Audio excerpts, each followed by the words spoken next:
안녕하세요.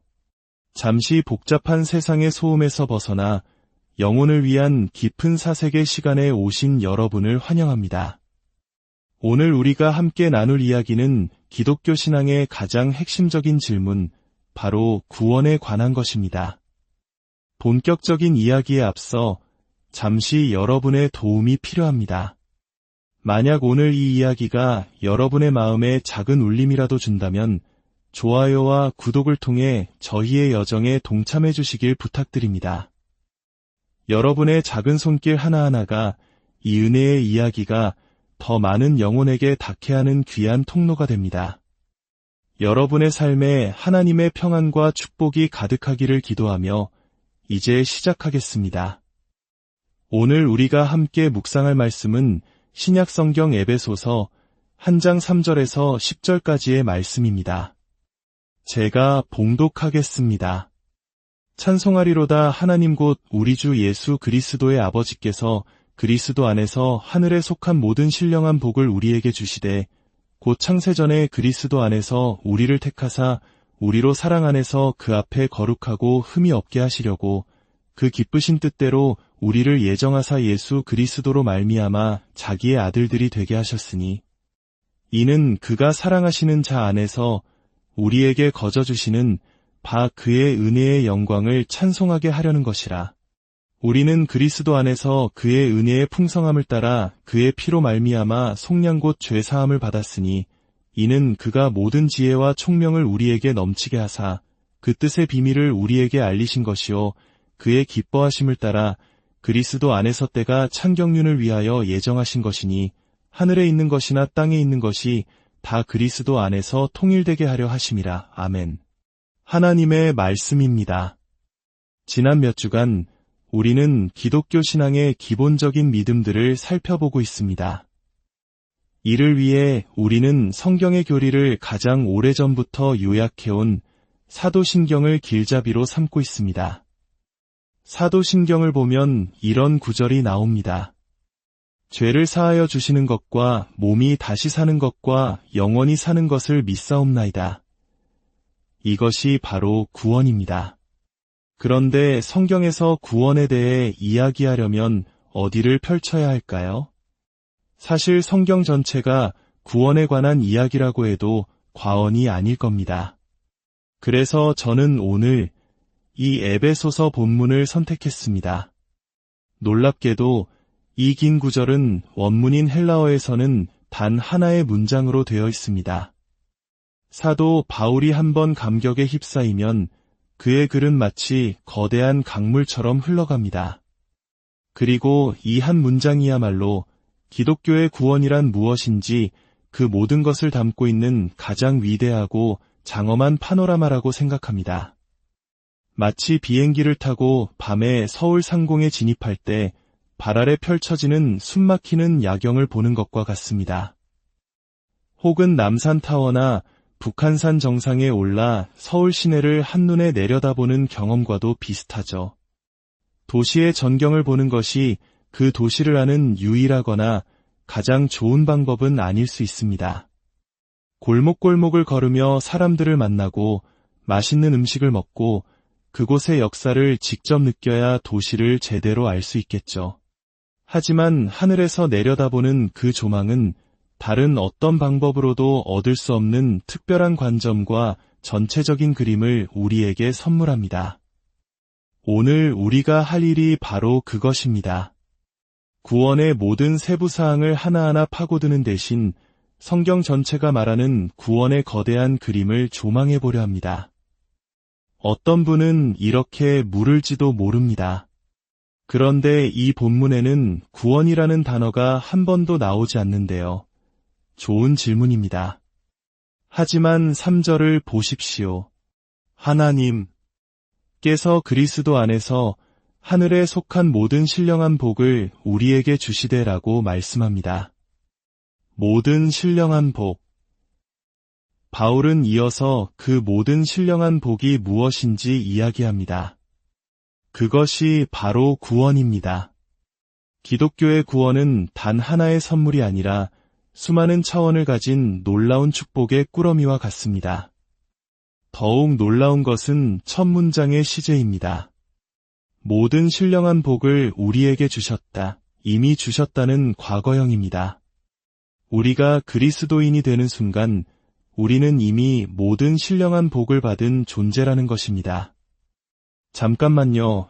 몸의 부활이나 영원한 생명은 아직 미래의 일 아닌가요? 네, 맞습니다. 하지만 그리스도의 구원은 너무나 심오하고 강력해서 우리가 그것을 받아들이는 순간 마치 씨앗의 형태로 모든 것이 그 안에 담겨 있게 됩니다. 자, 이제 이 강력한 구원, 즉 모든 신령한 복에 대해 4가지 질문을 통해 살펴보겠습니다. 첫째, 우리는 어떻게 그 복을 받는가? 둘째, 그 복은 구체적으로 무엇인가? 셋째, 왜 우리는 그 복을 받을 자격이 있는가? 그리고 마지막으로 내가 그 복을 받았는지 어떻게 알 수 있는가? 첫째, 우리는 어떻게 이 모든 신령한 복을 받게 될까요? 본문은 이 질문에 대해 반복해서 거의 주제라고 할 수 있을 정도로 강조하며 답합니다. 바로 그리스도 안에서입니다. 3절은 우리가 그리스도 안에서 모든 신령한 복을 받는다고 말합니다. 4절에서는 그리스도 안에서 우리를 택하셨다고 합니다. 7절에서는 그리스도 안에서 우리가 속량을 얻었다고 말합니다. 예수님을 소유하면 모든 신령한 복을 소유하는 것입니다. 예수님이 없다면 아무것도 없는 것입니다. 모든 것은 그 안에서 옵니다. 다시 말해 그리스도인이 된다는 것은 예수 그리스도와 연합하는 것을 의미합니다. 우리가 그분과 하나가 될 때 그분께 속한 모든 축복이 함께 따라오는 것입니다. 신학자들은 이 연합을 법적인 연합과 생명적인 연합으로 설명하는데요. 가장 좋은 비유는 결혼입니다. 여기 결혼을 앞둔 두 사람이 있다고 상상해 봅시다. 한 사람은 매우 가난하고 상처 많은 삶을 살아왔으며 가진 것이 아무것도 없습니다. 반면 다른 한 사람은 모든 것을 올바르게 행했고 놀랍도록 열심히 일해서 막대한 부를 이루었습니다. 한 사람은 부자이고 한 사람은 가난합니다. 이 두 사람이 결혼하면 어떻게 될까요? 수세기 동안 모든 문화권에서 그래왔듯이 그들은 부를 공유하게 됩니다. 가난했던 배우자는 그 부를 누릴 자격이 없을지도 모릅니다. 부유한 배우자는 그 모든 것을 피땀 흘려 벌었을 겁니다. 하지만 그들이 결혼하는 순간 그들은 부를 공유합니다. 성경은 바로 이것을 말합니다. 우리가 믿음으로 예수 그리스도와 연합할 때, 즉 우리 자신을 그분께 드릴 때 그분이 가진 모든 것이 우리의 것이 됩니다. 우리는 그분과 법적으로 연합하는 것입니다. 로마서 6장은 우리가 그의 죽으심과 부활하심에 연합한다고 말합니다.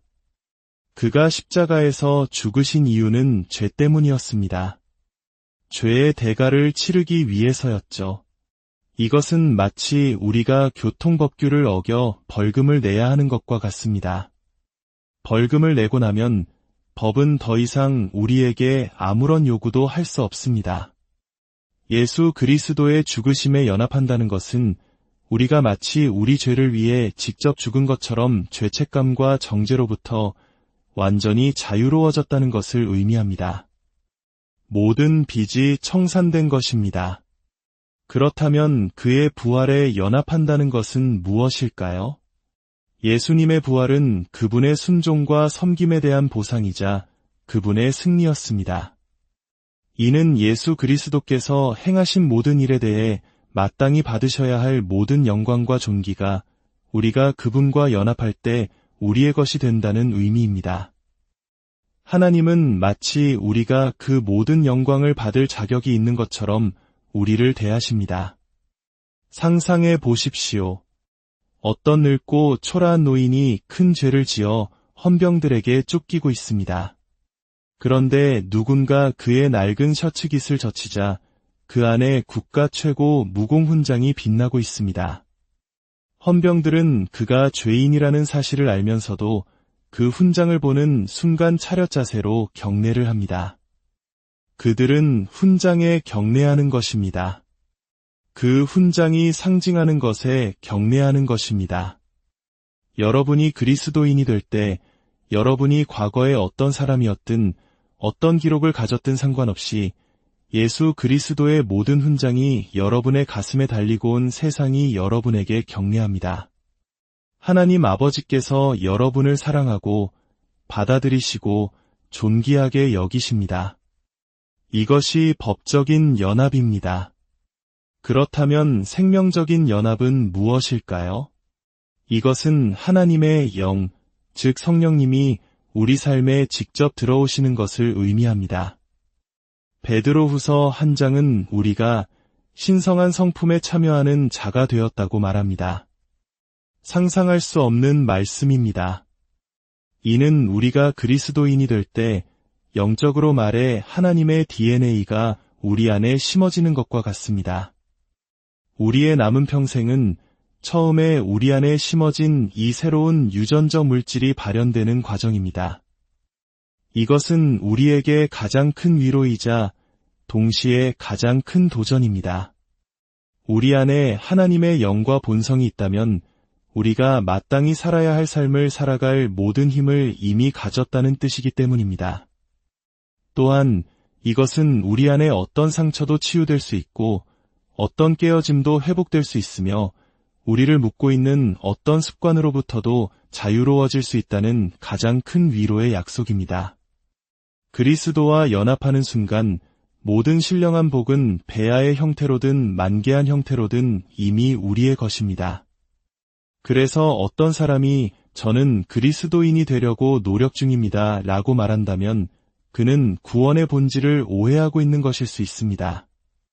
구원은 우리가 노력해서 하나씩 쌓아가는 포인트가 아닙니다. 믿음으로 그리스도와 연합하는 순간 모든 것이 단번에 주어지는 선물입니다. 물론 그 선물을 깨닫고 누리는 데는 시간이 걸릴 수 있습니다. 하지만 그 선물 자체는 이미 우리 손에 쥐어져 있습니다. 둘째, 그렇다면 그 신령한 복들은 구체적으로 무엇일까요? 본문은 여러 가지 중 3가지를 언급합니다. 양자됨, 속량, 그리고 완성입니다. 먼저 5절의 양자됨입니다. 바울 시대의 입양은 오늘날 우리가 생각하는 것과는 조금 달랐습니다. 당시에는 주로 가문의 재산을 물려줄 상속자가 없을 때 성인 남성을 입양하여 상속자로 삼았습니다. 그런데 바울은 놀랍게도 말합니다. 우리가 하나님의 아들들이 되었다고. 여기서 우리는 남자와 여자, 유대인과 이방인, 노예와 자유인을 모두 포함합니다. 당시 여성은 결코 상속자로 입양될 수 없었지만 그리스도 안에서 남자와 여자는 동등한 상속자가 되었습니다. 이것은 혁명적인 선언입니다. 양자가 된다는 것은 이제 하나님이 우리의 주인이 아니라 아버지가 되신다는 뜻입니다. 우리는 친밀함과 안전함을 얻습니다. 아버지는 아들을 해고하지 않습니다. 그리고 우리는 새로운 이름, 새로운 정체성을 얻습니다. 다음으로 7절의 속량입니다. 속량이란 값을 치르고 노예 상태에서 해방시키는 것을 의미합니다. 과거에 제 차가 뉴욕 맨해튼에서 견인된 적이 있습니다. 차를 찾으러 견인 차량 보관소에 갔더니 그곳의 이름이 리뎀션 센터, 즉 속량 센터였습니다. 저는 수백 달러의 비싼 값을 치르고 제 차를 속량해왔습니다. 우리 모두는 무언가의 노예로 살아갑니다. 하나님을 믿지 않는다고 말하는 사람도 무언가를 위해 살아갑니다. 내 자녀, 내 경력, 성공, 사람들의 인정, 그것이 무엇이든 우리가 하나님 대신 우리 삶의 주인으로 삼는 것은 결국 우리를 노예로 만듭니다. 왜냐하면 우리의 죄를 위해 대신 죽어줄 주인은 오직 하나님 한 분뿐이기 때문입니다. 우리의 경력이 우리를 위해 죽어주지 않습니다. 하지만 우리가 하나님의 양자가 되어 왕의 자녀라는 새로운 정체성을 얻을 때 우리는 다른 모든 것의 노예 상태에서 해방됩니다. 이것이 속량입니다. 마지막으로 10절의 완성입니다. 이것은 부활과 그 이상의 것을 의미합니다. 하나님께서 모든 고통과 악을 끝내시고 죽음을 패하시고 하늘과 땅의 모든 것이 그리스도 안에서 하나로 통일되게 하실 것이라는 약속입니다. 지금 세상은 어떻습니까? 모든 것이 흩어지고 무너져 내립니다. 우리 몸도 늙고 병들어 결국 흙으로 돌아갑니다. 사회는 분열되고 갈등합니다. 하지만 마지막 날에 하나님은 이 모든 분열을 끝내고 완전한 연합과 회복을 가져오실 것입니다. 그리고 우리가 성령을 받는 순간 이 영원한 생명, 결코 끝나지 않을 하나님의 사랑은 이미 시작된 것입니다. 죽음조차도 우리를 더 큰 사랑과 영광으로 인도하는 관문이 될 뿐입니다. 셋째, 그렇다면 우리는 왜 이 모든 복을 받을 수 있을까요? 본문은 짧고 명확하게 답합니다. 7절, 그의 피로 말미암아. 예수 그리스도께서 십자가에 가셨을 때 그분은 우리를 대신하여 죽으셨습니다. 예수님은 평생 하나님을 아버지라 부르셨지만 십자가 위에서는 단 한 번 나의 하나님, 어찌하여 나를 버리셨나이까 라고 부르짖으셨습니다. 마치 예수님께서 아들의 자격을 잃으심으로 우리가 하나님의 아들로 입양될 수 있었던 것처럼 말입니다. 예수님께서 결박당하심으로 우리가 자유를 얻었고 예수님께서 죽으심으로 우리가 영원한 생명을 얻었습니다. 그분의 대속적인 죽음 때문에 이 모든 것이 우리의 것이 될 수 있습니다. 마지막으로 내가 이 모든 신령한 복을 받았다는 것을 어떻게 알 수 있을까요? 저는 그 답이 은혜가 우리에게 영광스러워지는 것에 있다고 믿습니다. 6절은 이 모든 일이 그의 은혜의 영광을 찬송하게 하려는 것이라고 말합니다. 여러분의 삶의 주제는 무엇입니까? 여러분 일상의 가장 근본적인 의문 무엇입니까? 은혜가 여러분에게 영광스럽습니까? 은혜가 영광스럽다는 것은 무슨 뜻일까요? 첫째, 당연함이 사라지는 것입니다. 어떤 사람이 당신은 그리스도인입니까? 라고 물었을 때 물론이죠 라고 대답한다면 그것은 좋은 징조가 아닐 수 있습니다. 왜냐하면 그 대답에는 나는 선한 사람이고 교회에 다니니까 당연히 그리스도인이지라는 생각이 깔려있기 때문입니다. 하지만 은혜의 영광을 아는 사람은 이렇게 대답할 겁니다. 네, 제가 그리스도인입니다. 정말 놀랍지 않나요? 저 같은 사람이 그리스도인이라니요. 이건 기적입니다. 은혜를 아는 사람은 자신을 향한 영원한 유머 감각을 갖게 됩니다. 결코 자신을 심각하게 여기지 않습니다. 둘째, 영광스럽다는 것은 아름답다는 뜻입니다. 우리는 아름다운 것을 보면 계속해서 보고 싶어 합니다. 아름다운 음악은 질릴 때까지 반복해서 듣습니다. 예수 그리스도께서 나를 위해 죽으셨다는 사실을 깨달을 때 그 이야기는 세상에서 가장 아름다운 이야기가 됩니다. 유명한 판타지 소설 해리포터 한 편에서 악당은 해리를 만지려 하지만 그의 몸에 닿자마자 불타버립니다. 나중에 멘토가 설명해 줍니다. 내 어머니가 너를 위해 목숨을 바쳤기 때문이란다. 그런 사랑을 경험한 사람에게는 악이 감히 손댈 수 없는 강력한 힘이 깃들게 되지 자신을 대신한 희생적인 사랑의 이야기, 이것이 바로 기독교 복음의 핵심입니다. 이 은혜의 이야기가 여러분의 마음을 사로잡고 여러분의 삶을 들어올리는 가장 아름다운 노래가 되었습니까? 그 은혜의 영광에 대한 감격이 여러분의 삶의 근본적인 동력이 되고 있습니까? 그것이 바로 우리가 그리스도 안에서 모든 신령한 복을 받았다는 가장 확실한 증거입니다. 함께 기도하겠습니다. 하나님 아버지, 우리의 구원이 이토록 다채롭고 풍성하며 놀라운 것임을 보여주시니 감사합니다. 모든 신령한 복을 우리에게 주셨다는 이 약속을 붙잡습니다.